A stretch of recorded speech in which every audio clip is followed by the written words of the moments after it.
The Heritage Corporation, the world's largest producer of cultural heritage video, is proud to bring you the story of your name.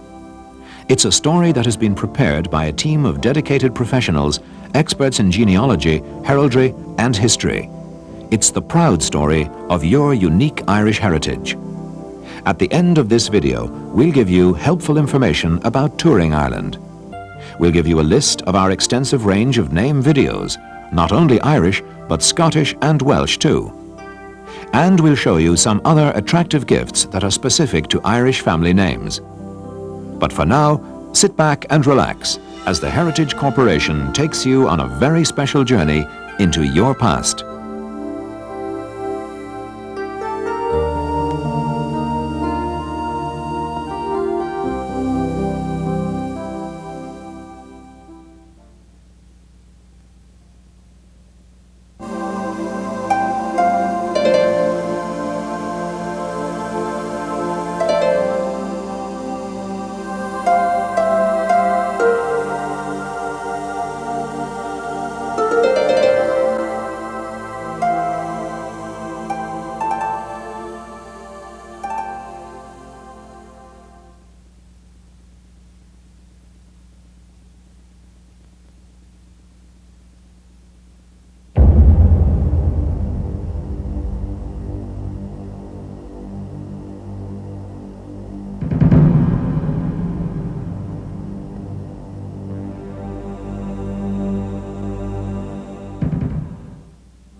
Kelley, from the Irish O'Kellig, is an old name, a very old name. But nothing in Ireland, except maybe the land itself, is as old as Newgrange. This ancient tomb was over 3,000 years old at the birth of Christ. So for over 5,000 years, it saw the arrivals of the varied peoples that came to our shores, and sadly too it witnessed the departure of millions of Irish men and women who left us and today are scattered all over the world. So let us go then, you and I, on an Irish journey, an hour's journey only, but endless in the imagination. A journey right through this beautiful country of ours, along the coasts and into the very lands and territories of your own Irish ancestors. These are the majestic cliffs of Moher. They stand defiant, holding back the relentless waves. Below, the broad Atlantic stretches all the way 3,000 miles beyond to the New World. When you stand on these cliffs, you stand on the edge of Ireland, you stand on the edge of Europe. Inland from here lies the fair land of Éireann, Ireland, the home of your ancestors. This is the story of your great Kelley heritage. As a Kelley, you're descended from one of the most illustrious of all the old Irish families, a family that played a huge part in shaping the history of Ireland down through the centuries. We will trace your name from its earliest Celtic origins, following its journey across the green and varied landscape of Ireland, charting the changing fortunes of your royal and noble family. Through ancient castles and aging ruins, we will rediscover the stories of your Kelley ancestors, your story. It tells of warriors and rebels, of kings and earls, of great battles lost and won. We will discover, too, how your name has changed over the centuries, and how your ancestors carried it and its traditions with them across the seas to the New World.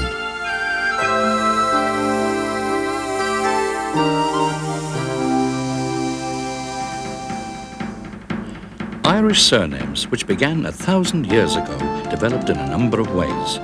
If a family took their father's name, they became known as Mac, like McCarthy, because Mac means the son of.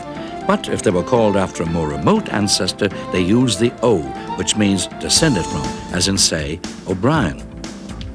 Meanwhile, the Normans often used Fitz instead of O or Mac, as in Fitzgerald, son of Gerald.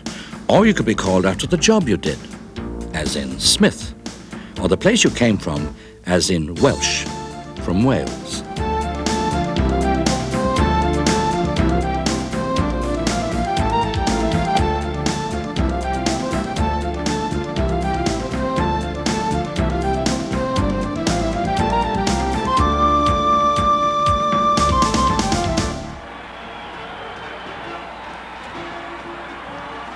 For the 60 million people throughout the world who share an Irish ancestry, St. Patrick's Day is a time for them to come together to celebrate and rejoice in their Irish identity.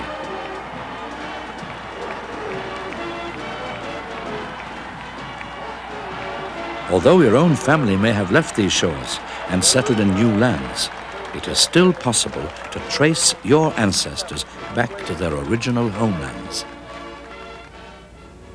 Tom Lindert, one of Ireland's leading authorities on genealogy, has some useful advice. Well, it's very important that if someone's interested in doing your genealogy, that you get all your background information in your home country first. Don't just try to jump straight over to Ireland. The first thing is that you get a person that you know the most about from Ireland, be it an ancestor, their name, a date to put them in history, be it a birth date, marriage date, or death date, and then a locality, narrow that down as much as possible, be it a county or a townland. But make sure you have the information together to begin with, and then make the next step over to do research in Ireland. Once you have located an ancestor and have some idea of where they originally came from in Ireland, the records which will allow you to trace your family history are, by and large, available to you. The first place to go to is the National Archives at the Four Courts in Dublin. Documents kept here, such as Griffith's land valuations of the 19th century and the Tye the Plotman books, are invaluable in the search for your ancestors. If we take the case of a namesake of yours, we can illustrate exactly how these documents can help you. Let's look at the case of John Kelley. We know that John left Ireland for America in the 1860s. We also know that the name Kelley, at that time, was most common in Galway, Mayo and Meath. At the Four Courts in Dublin, we searched Griffith's land valuation records. We found John's family in the land valuation records for Culp Parish in Painstown in County Meath. Once we found this, we checked the nearby parish churches, and in St. Mary's Roman Catholic Church, we found that John was baptized on the 17th of March, 1853, the son of Michael Kelley and Mary McKeown of Painstown. With this knowledge, it is possible to trace the history of John's family. So you see, all you need are the basic details about an ancestor, and the quest for information on your family roots can begin.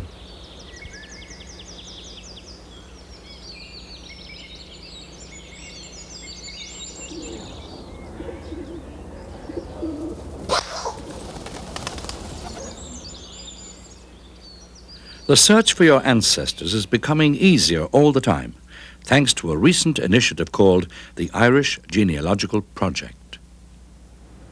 This is the Clare Heritage Centre in Corofin. The centre is at the very heart of a new and exciting development.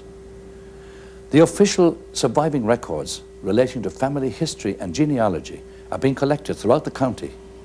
They're being brought here and then put on computer. But Corofin's not alone in this. Many other heritage centres have opened up all over Ireland, so that no matter where your family comes from, you should now be able to get an accurate record of your family history. It is possible to trace your ancestors even further back beyond your immediate family, but let's start at the beginning and take a look at the history, the culture, and the country which shaped your forefathers. On the Aran Islands off the west coast of Ireland stands the prehistoric fort of Dún Aengus, enigmatic, poised over the ocean, its ancient builders a mystery even to this day. Over 7,000 years had passed since the first settlers arrived in Ireland. Hunting in the young forests, they slowly ventured up the river valleys, building their dwellings from rough wood and animal hide, and forming small communities hidden in the forest. 2,500 years before Christ, they had developed a society that was stable enough and wealthy enough to produce these majestic dolmens. This dolmen here is the Paul Brone dolmen, situated in North Clare in the Burren country. Just another part of the wonderment that is ancient Ireland.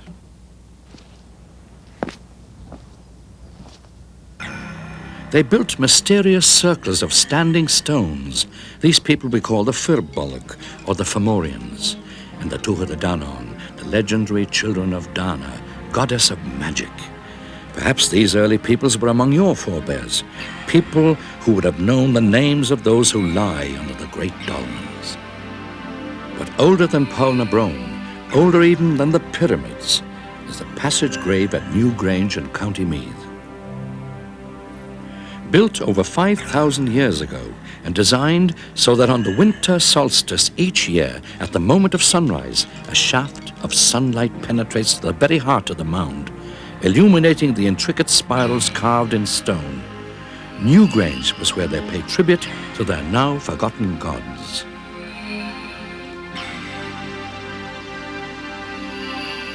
These people were superb craftsmen in stone, but a new material was sweeping across Europe from Asia Minor. The Iron Age came to Ireland, and the people who introduced the new material around 500 BC were the Celts, who for almost 2,000 years ruled Ireland as kings. The Celts were a major influence on the course of Irish history and instrumental in shaping our unique Irish identity. Let's listen to what leading archaeologist Barry Raftery of University College Dublin has to say about the Celts. Well, in the narrowest sense, the term Celtic refers to a language, but it is entirely appropriate to use the term in a broad cultural context. Now, the earliest reference to the term Celt was made by the Greeks about the 6th century BC. They just referred to a specific cultural grouping in Europe as Keltoi. We do not, of course, know whether the Celts themselves used that phrase to describe themselves. Now, in archaeological terms, the Celtic culture begins about 700 BC in Europe, continues until it was destroyed by the Romans around about the birth of Christ. And archaeologists have divided this culture into two broad phases, named after two major find spots in Europe: an earlier phase, which is called the Hallstatt culture, and a later phase, which is called the Latin culture. This is the Latin Celts who are best exemplified in the archaeological record. There are very serious problems of archaeological interpretation. But what we can say is that the earliest indications of contact with the Celtic culture abroad appears in Ireland around about 600 BC, when there are some indications of a Hallstatt presence in the country. We have some Hallstatt material, but it's not very substantial. Around about 300 BC, there's a greater body of archaeological material in the country, which we can certainly equate with the Celtic groups. In many ways, it displays native Irish idiosyncrasies which set it apart from the material in the Latin areas outside the country.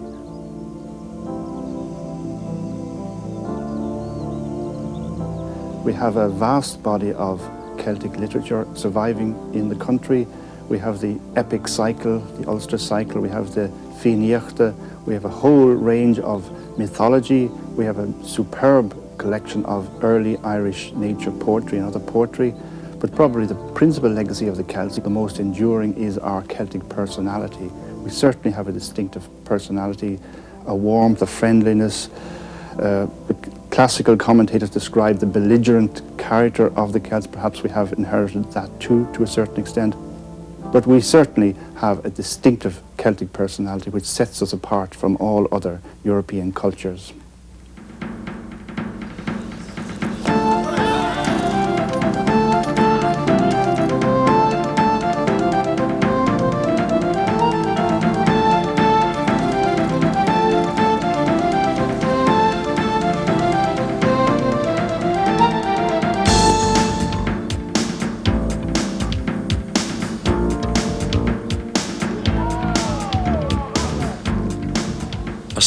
island on the edge of Europe.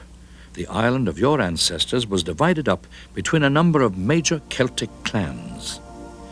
In the south, in what is now Munster, were the Oinocht and the Dalcash. In Connacht, to the west, were the Ibrin. In the province of Leinster were the Hinslig, and to the north, in Ulster, were the Nael. These clans were in time joined by the great Viking and Norman families. The Kelleys of Galway are direct descendants of a branch of the Ibrin called the Imoine. Time and the great grasslands of Galway have overgrown what was once the great fortress of Moyloch, the heart and centre of O'Kelly power in Ireland. From here, for over 1,000 years, your ancestors ruled these lands, and their estates stretched from here all the way north, even into County Mayo. The many branches of the Kelleys were to stretch far beyond Mayo and Galway. 5 smaller branches of Kelleys came into being in the counties of Meath, Antrim, Laois, Sligo and Dublin. The name Kelley is still strong in these counties today. The story of your Kelley name begins in the 11th century. From the Imoine there came a mighty warrior chieftain named Kellogh. Kellogh became in time the Lord of Connacht and ruled over a large territory which extended over much of what is now County Galway.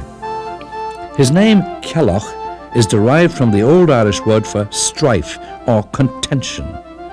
This was a very apt name for a chieftain whose lands were bordered to the north by those of the O'Neills, to the south by those of the O'Briens, and to the west by those of the O'Connors, all warring families of the fiercest calibre.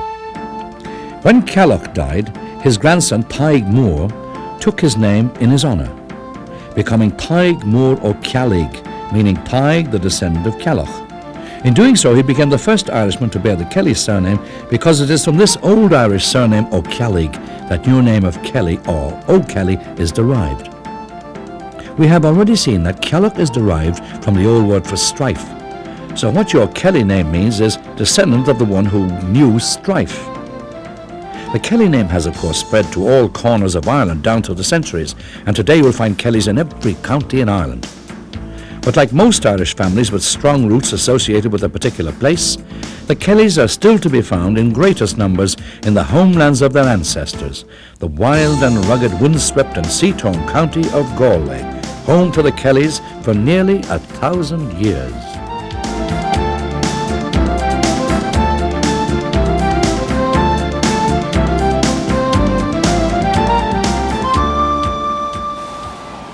Hurling, Ireland's national sport, is reminiscent of the time when the great clans of Ireland battled for land power and the high kingship.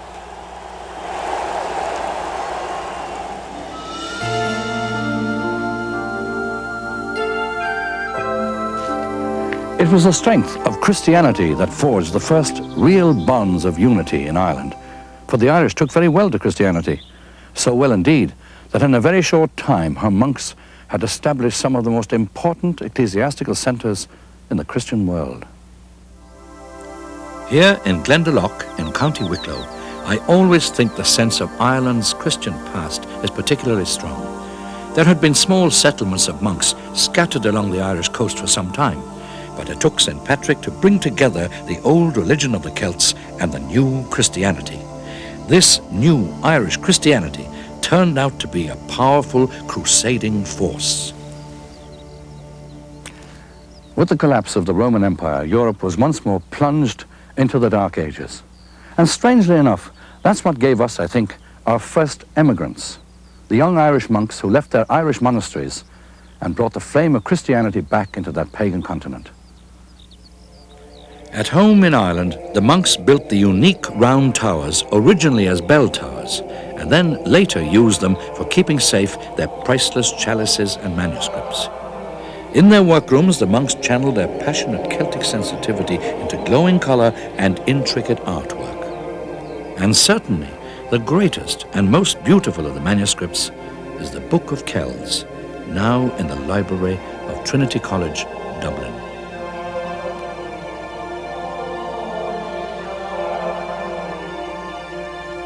The work of the monasteries, however, was to be disturbed by the arrival of the Vikings. For 200 years, they came as pirates to plunder gold from the great Irish monasteries. However, in 1014, they were finally defeated in battle by the High King of Ireland, Brian Boru, after which they became fully integrated into Irish society. The Vikings built Ireland's first towns and cities, including Dublin, Wexford, Cork, and Limerick, and their commercial ability is reflected today in Dublin's famous Moore Street Market.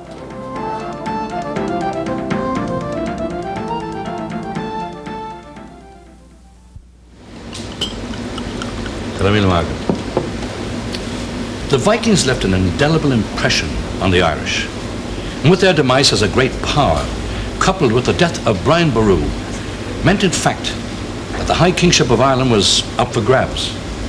What followed was almost a century of political instability and unrest, in which the greater Irish families fought amongst themselves for the title of High King of Ireland.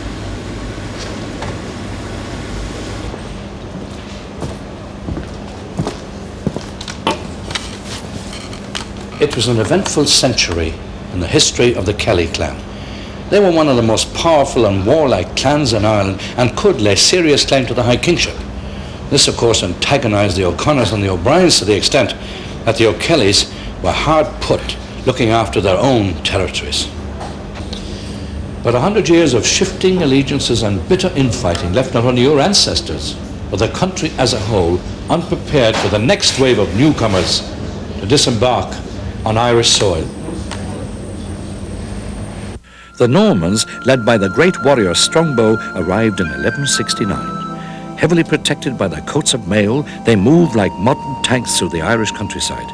They had arrived as mercenaries at the request of the deposed King of Leinster, but a combination of their military might and an attraction to the land of your ancestors induced them to make a more permanent foothold.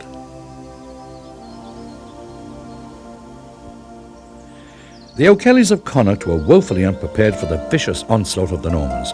Their bitter struggles with the O'Briens and the O'Connors had left them weary of fighting and seriously short of strong fighting men. When Richard de Burgo crossed the Shannon in 1232, he met with little resistance. The land was conquered and the locals forced into submission. The Normans claimed the land between the Corrib and the Shannon rivers for themselves.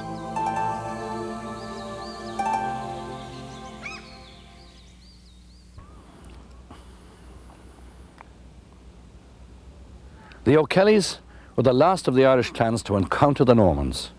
In 1225, a huge army led by Maurice Fitzgerald crossed the Shannon, and for the first time, the Irish clans of Connacht came into contact with the might of the Norman war machine.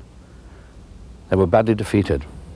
But in 1316, they rebelled again, but suffered another defeat here at Athenry at the hands of Richard of Birmingham, known to the Irish as Rishtard na Goch, Richard of the Battle.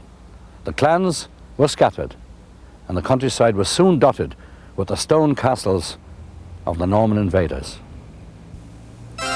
Following his victories in battle, Strongbow took the hand of the King of Leinster's daughter, Eva, in marriage, and less than 2 years later, he had taken the crown for himself. Stony towers are not always protective, for here in Waterford, at Reginald's Tower, the marriage of Strongbow and Eva started a trend that would eventually undermine Norman influence in Ireland. You see, within a century, the Normans and the Irish intermarried, and the Normans adopted the Irish language and culture to a degree that made the English King John declare, "The Normans are more Irish than the Irish themselves." This period saw great changes and upheavals in the fortunes of your Kelley ancestors. They lost one of their most able chieftains fighting Rishtard at the Battle of Athenry, and subsequently became so disorganized that another Rishtard, Richard de Burgo, known as the Red Earl because of the amount of Irish blood he had spilt, was able to dispossess them of most of their lands within 10 years. However, their fortunes were to change with the emergence of another brilliant leader in the person of William O'Kelly. William's powerful spirit and vision proved to be such an inspiration to the Kelleys that within 20 years they were once again a fighting and political force to be reckoned with. In 1351, the greatest gathering of poets, musicians and talented artists ever assembled in Ireland celebrated this change of fortune for the Kelleys at William's Castle in Knockcrockery. The O'Kelleys had lost most of their castles to the marauding de Burgo family, but by a shrewd combination of aggression and intermarriage, they were able to regain much of their lost territory. Indeed, they were well able to build this magnificent abbey here behind me for the Franciscans in 1401. It was built by William O'Kelly Emoyne, and it stands to this day at Kilconnell in the county of Galway. The O'Kellys were once again the proud rulers of Emoyne.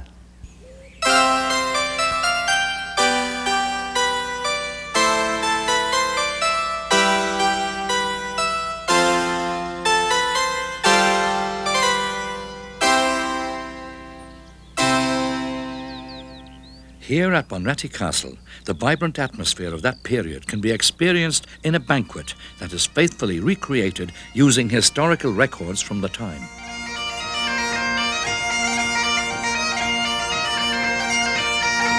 My noble lords and ladies, my noble guests, the entry of your host this evening, the Earl of Thomond, Mr. Joe Lynch. Food and drink in the old style, music and song. This is how your ancestors entertained their friends.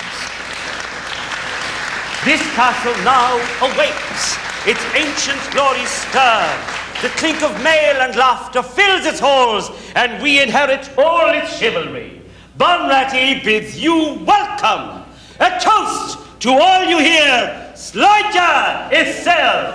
Sláinte is sail. Let the banquet begin.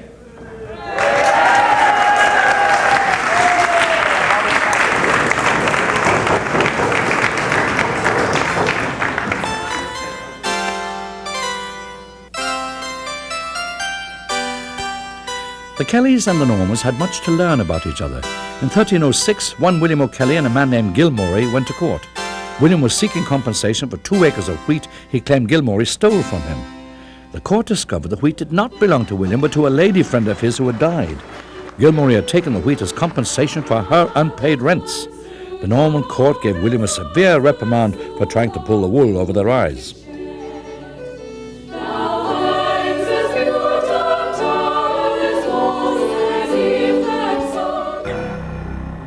But the O'Kellys did most of their fighting on the battlefield rather than in court. In 1504, we found a record of a vicious fracas between the O'Kellys, the Fitzgeralds, the O'Neills and the O'Donnells on one side, and the de Burgos on the other. In a surprise attack, Ulick de Burgo invaded and destroyed the O'Kelly castles at Moniver and Garbany. The O'Kelly chieftain, Melchoclan, sought help from his neighbours and got it readily, most especially from the Fitzgeralds, who had a personal grievance against the marauding Ulick. Garrett Fitzgerald had given him his daughter in marriage, and he had mistreated her rather badly. They say that blood is thicker than water, and the O'Kellys with their allies certainly caused rivers of de Burgo blood to flow when they clashed at the Battle of Knocktoe, 8 miles north of Galway City.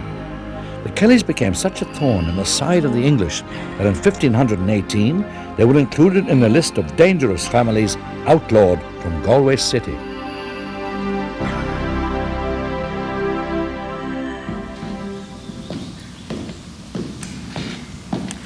During the 1500s, the power of the Celtic chieftains began to wane under sustained military pressure from the forces of the English crown.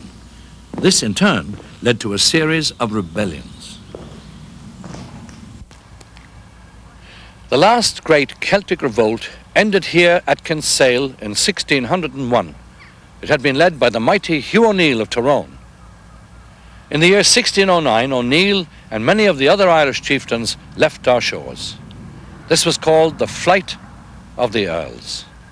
It heralded the end of the old Celtic ways. Now it was a new Ireland, new kings, new centres of power. The Flight of the Earls is a testament to the concept of Ireland as an independent nation, the Celtic aristocracy choosing exile rather than submission. To consolidate their power in Ireland, the new rulers sent out clerks to record the names of Ireland. Unable to speak the Irish language, these clerks did not attempt to properly translate the indigenous names, but rather made approximate and phonetic translations. As you travel through Ireland today, you will notice how the signposts carry evidence of that name-changing process which began so long ago.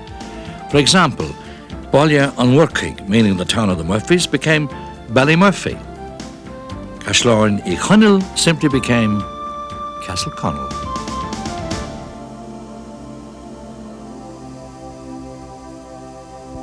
About this time, your name began to take on its present form.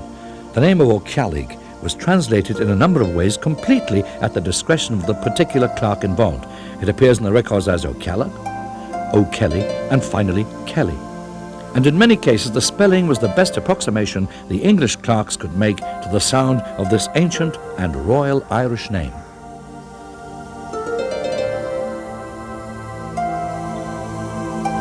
The essential Irish culture, however, remains strong and vibrant, and despite continued assault, it has remained so to this day.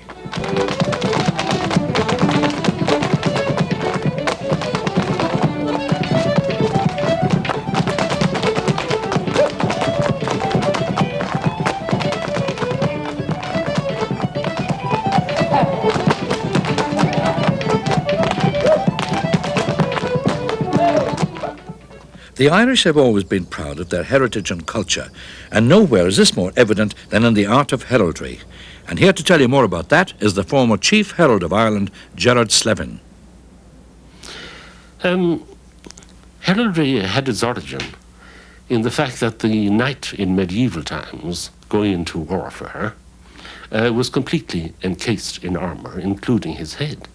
So there was no means of knowing who he was.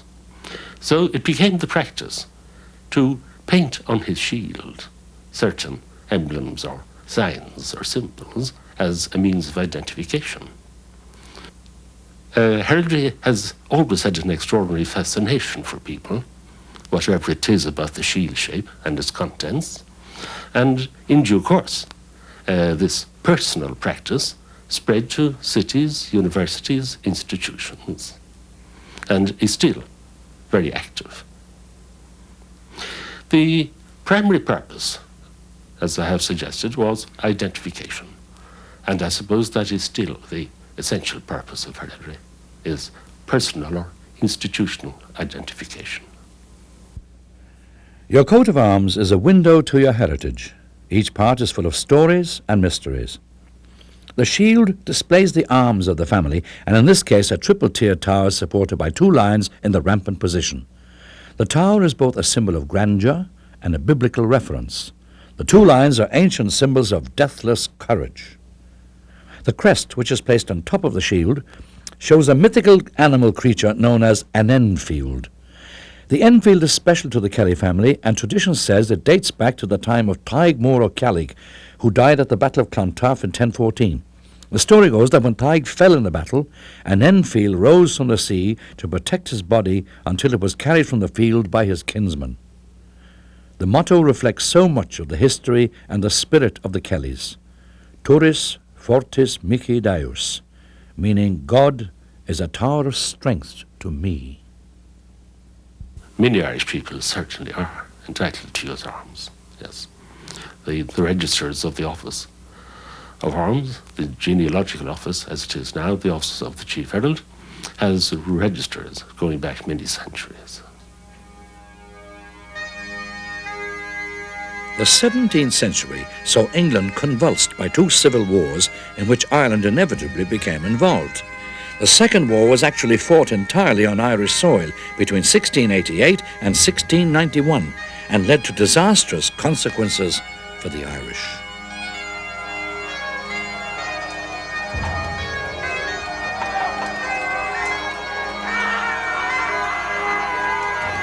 (1691) saw the ending of the Williamite Wars with the signing of the Treaty of Limerick, signed on this very stone. The wars were fought between two kings, William of Orange and James II, both of whom laid claim to the throne of England. In the event, victory went to King William. For the Irish who supported James II, exile seemed to be the only honourable option. Known to history as the Wild Geese, these honourable soldiers of fortune sailed from Limerick to Europe, bringing with them the surnames of Ireland. Continual warfare and resistance against Elizabeth I, the armies of Cromwell subsequently, and later William, was a great drain on the resources and the strength of the O'Kelly clan. And when some of the Irish families left with the Wild Geese, the O'Kelleys left beautiful castles like this and went with them. Not all of the Kelleys who fought at Limerick were forced into exile, and those who remained weren't always treated the same. Colonel Charles O'Kelly had his lands returned to him, while 25 other O'Kellys of the ancient Galway branch had their land and livelihood removed from them. One Kelley, Father Malachy, had departed before the Wild Geese, and he founded the Irish College in Paris. Many Kellys who were forced into exile became distinguished soldiers in their new lands.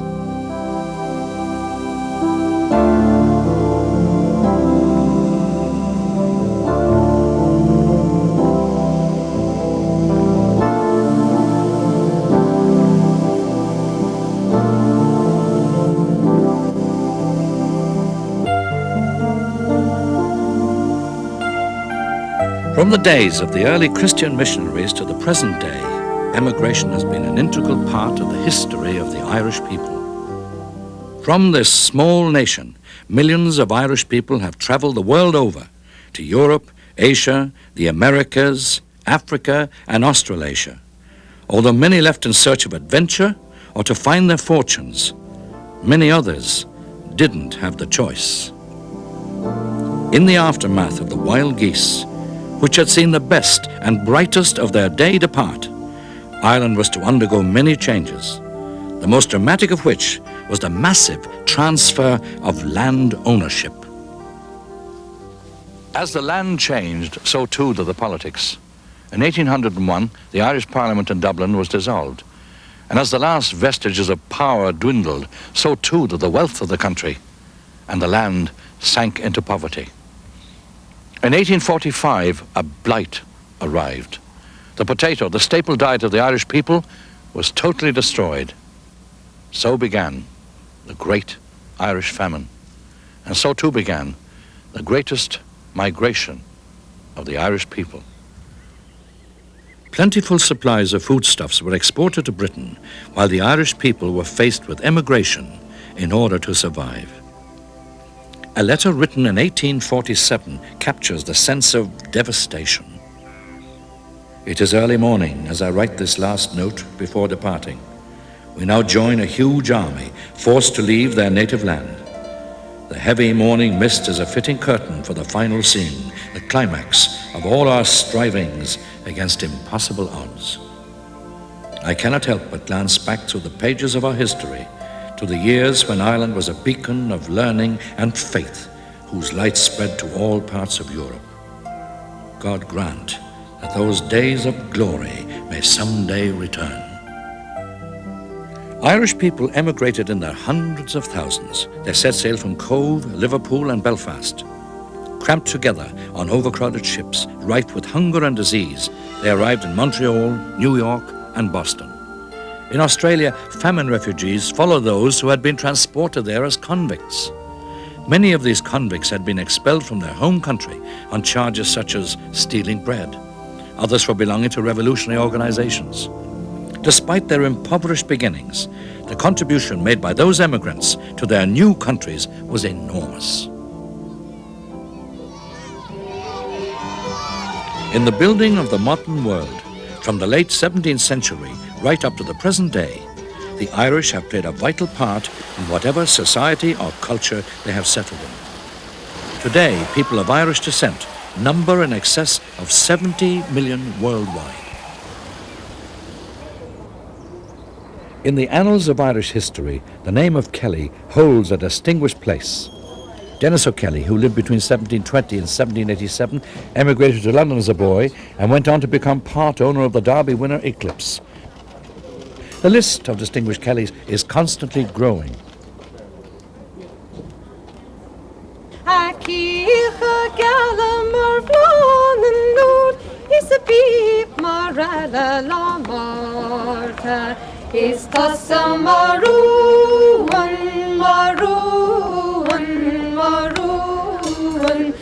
Is Tassamarun is Magragan, is Tassamarun is Mahaman Goban, Shilma Crackdown to Wagon Mudvarin.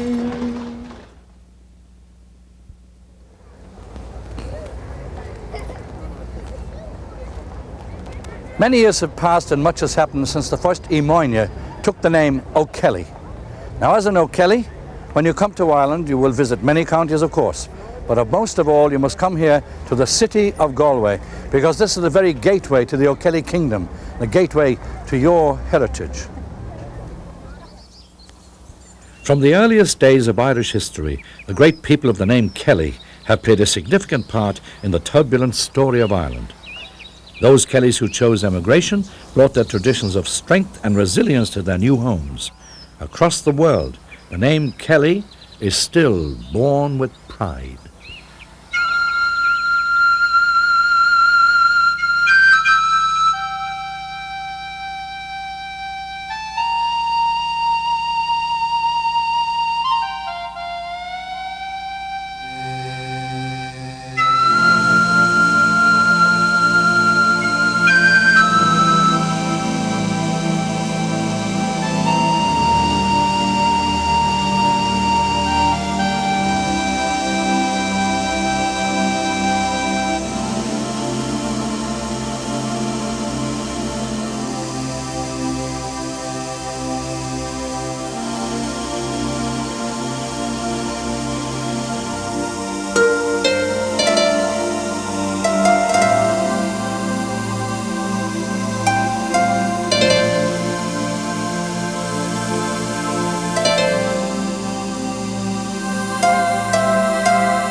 And when you do go to Ireland to trace your roots, here are some of the things you may want to know. Ireland is only 300 miles long and about 150 miles wide. No part of the island is more than 70 miles from the sea. The Republic of Ireland takes up about 3/4 of the island, with Dublin as its capital. The remainder, Northern Ireland, is part of the United Kingdom, and its capital is Belfast.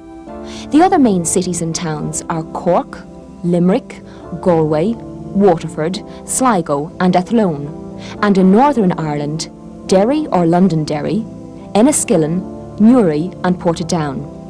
The population of the Republic is 3.5 million, that of Northern Ireland 1.5 million. Ireland's population is one of the youngest in Europe. Welcome aboard flight EI-104 to Shannon, Ireland. Our flight time will be approximately 5 hours. From the US, you can travel to Ireland with scheduled flights non-stop from New York, Boston and Atlanta, with convenient connections from over 100 US cities. From Canada, charter flights operate from Toronto to Shannon, Dublin and Belfast. From Britain, there are flights from London and more than a dozen other British airports to some 10 airports around Ireland, north and south. Aer Lingus, the Irish national airline, is celebrated for its friendly service and quiet efficiency. Over the years, its courteous staff have built up an enviable reputation among the world's most experienced travellers.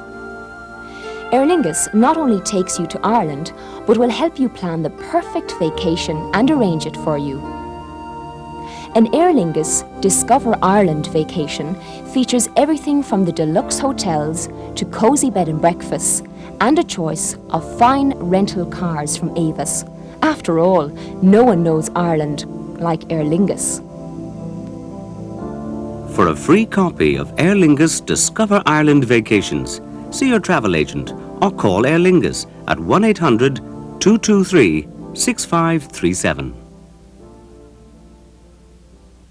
International gateway to Ireland for many international visitors is Shannon, which is surrounded by many of Ireland's most beautiful locations.